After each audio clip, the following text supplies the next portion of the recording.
السلام عليكم ورحمة الله وبركاته. حبايبي عاملين ايه؟ يا رب تكونوا بخير وبأحسن حال. هنعمل مع بعض النهاردة صينية فراخ بالبسلة. بس قبل اي شيء انا طالبة منكم طلب، رجاء يعني فضلا وليس امرا الدعاء لصاحب زوجي بالرحمة والمغفرة، لان هو صديق، اخ وصديق ليه بصراحة، وصديق عزيز علينا اوي اوي يعني. فادعوا له ربنا يرحمه ويغفر له ويجعل مثواه الجنة يا رب العالمين، هو وأموات المسلمين. معانا إن شاء الله النهاردة هنعمل صينية فراخ بالبسلة زي ما انتوا شايفينها كده، جميلة قوي بالبسلة بصراحة.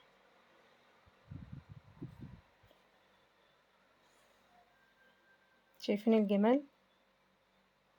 البسلة مع صينية الفراخ جميلة، طعمها حلو قوي يعني، جربوها تعجبكم، وسهلة وبسيطة ومفيش فيها أي حاجة خالص. معانا هنا وراك مغسولة حلو متصفية ومشرطاها بالسكينة، عامله لها 3 شرط بالسكينه، بس طبعا انا مش حزاها قوي يعني، مش واصله للعظم، لا حاجات بسيطه كده زي ما انتم شايفينها عشان بس التتبيله تدخل فيها. اهو زي ما انتم شايفينها مش عاملاها قوي، حاجات بسيطه بس كده عشان التتبيله تدخل فيها. هنجيب الخلاط وهنزل فيه ببصلايه كبيره متقطعه وفصين توم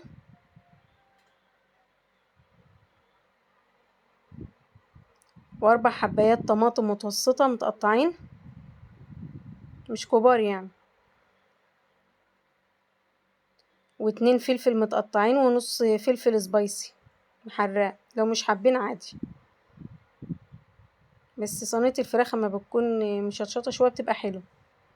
معلقة فلفل اسود صغيرة،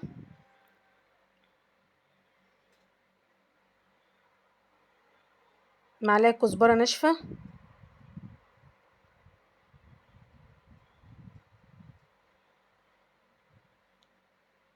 معلقة بابريكا مدخنة،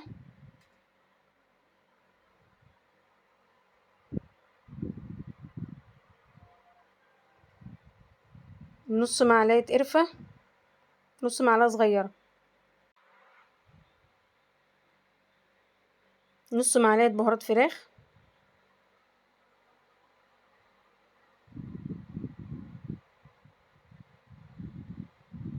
والملح،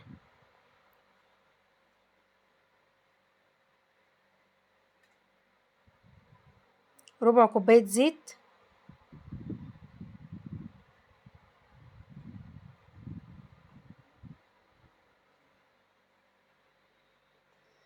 دبس رمان، حوالي معلقتين دبس رمان،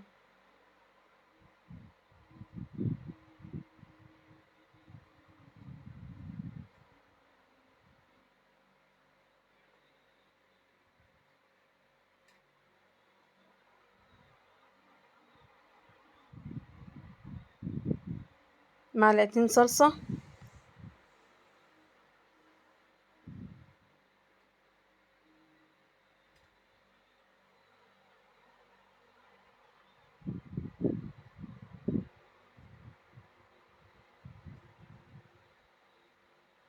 ربع كوباية مية.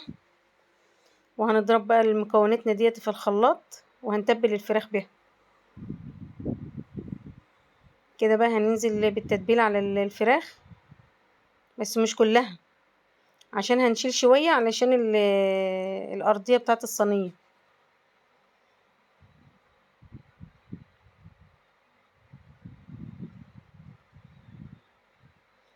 انا بحاول احرك الفراخ عشان اجيب اللي تحت يتحط على تتبيله.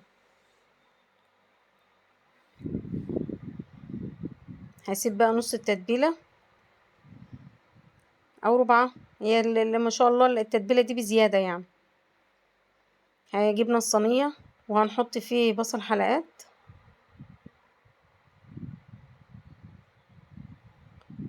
هنحط بصل حلقات وهنحط طماطم حلقات وفلفل حلقات،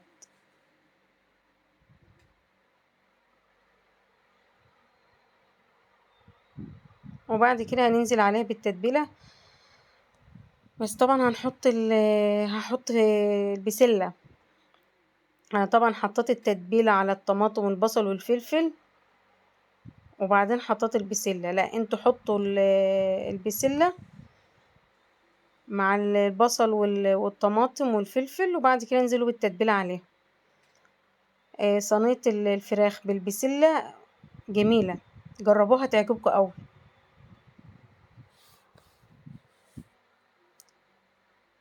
زي ما انتم شايفين كده بنرص ارضيه الصينيه.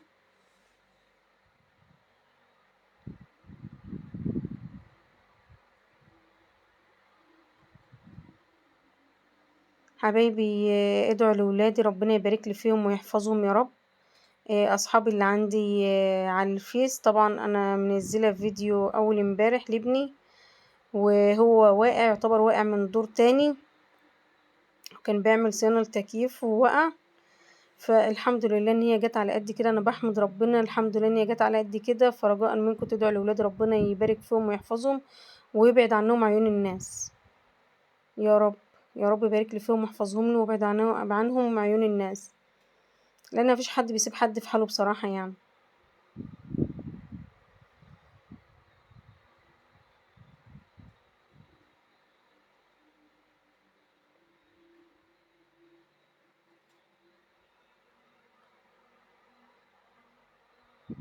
كده انا حطيت التتبيله عليهم، وبعد كده هنزل بقى بالبسله والجزر.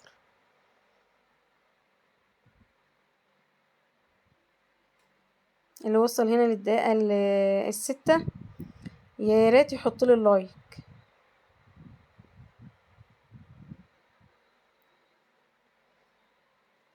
هظبطها بقى، افردها كده بالمعلقه،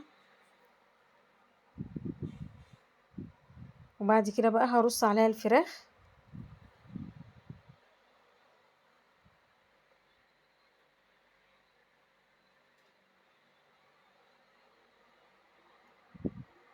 كده برص الفراخ اهوتي،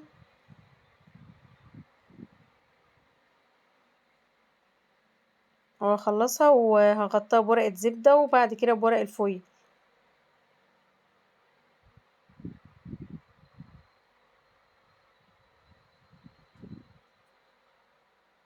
كده تمام اهو.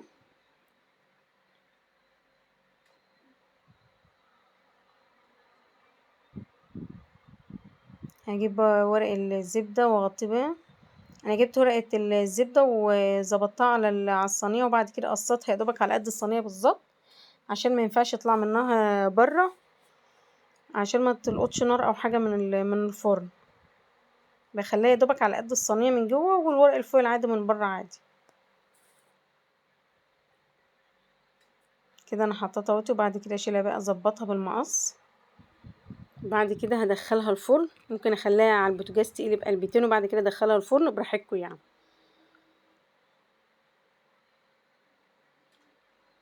طريقه الفراخ بالبسله دي جميله حلوه، انا متاكده ان هي تعجبكم. كده بقى انا بقفلها اهوتي، وبعد كده احط الفويل، وبعد كده بقى احطها في الفرن. هي كده كده هتنزل ميتها وهتستوى، يعتبر منها فيها كده، وتاخد تدي مع بعضها وهتستوي. بكده الصينيه جاهزه معانا اهيتي زي ما انتم شايفينها. شكل الفراخ لوحده كفيل ان انا ما اتكلمش. الصينيه ما شاء الله اللهم بارك، جميله الفراخ طعمها جميل والبسله طعمها جميل. جربوا طريقه الفراخ بالبسله دي هتعجبكم قوي.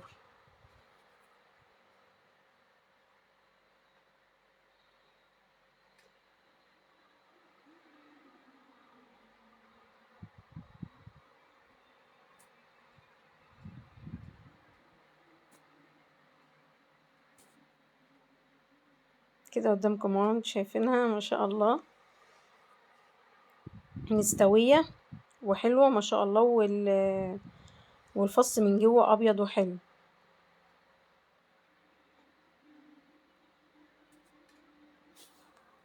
انا كنت عامله قبل كده معاكم صينيه فراخ بالبطاطس، بس كانت مختلفه شويه،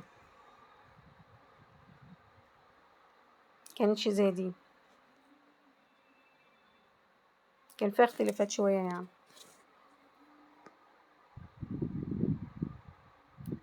هسيبكم بقى مع الجمال ده تشوفوه، وشكرا لكم حبايبي واصدقائي، ويا ريت ما تنسونيش في اللايك وكومنت حلو كده من قلبكم، ودعوة حلوة لولادي ربنا يبارك لي فيهم ويحفظهم يا رب. وبجد شكرا لكم قوي يعني.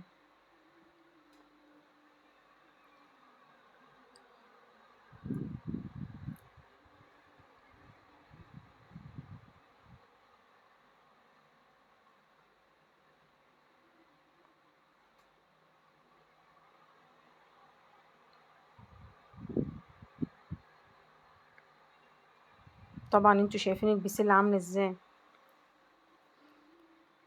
بجد المنظر كفيل ان انا ما اتكلمش.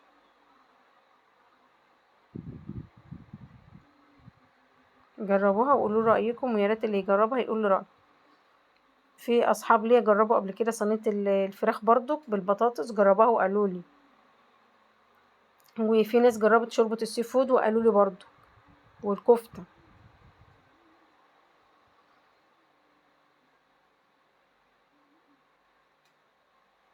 شكرا لكم يا حبايب قلبي، السلام عليكم ورحمة الله وبركاته.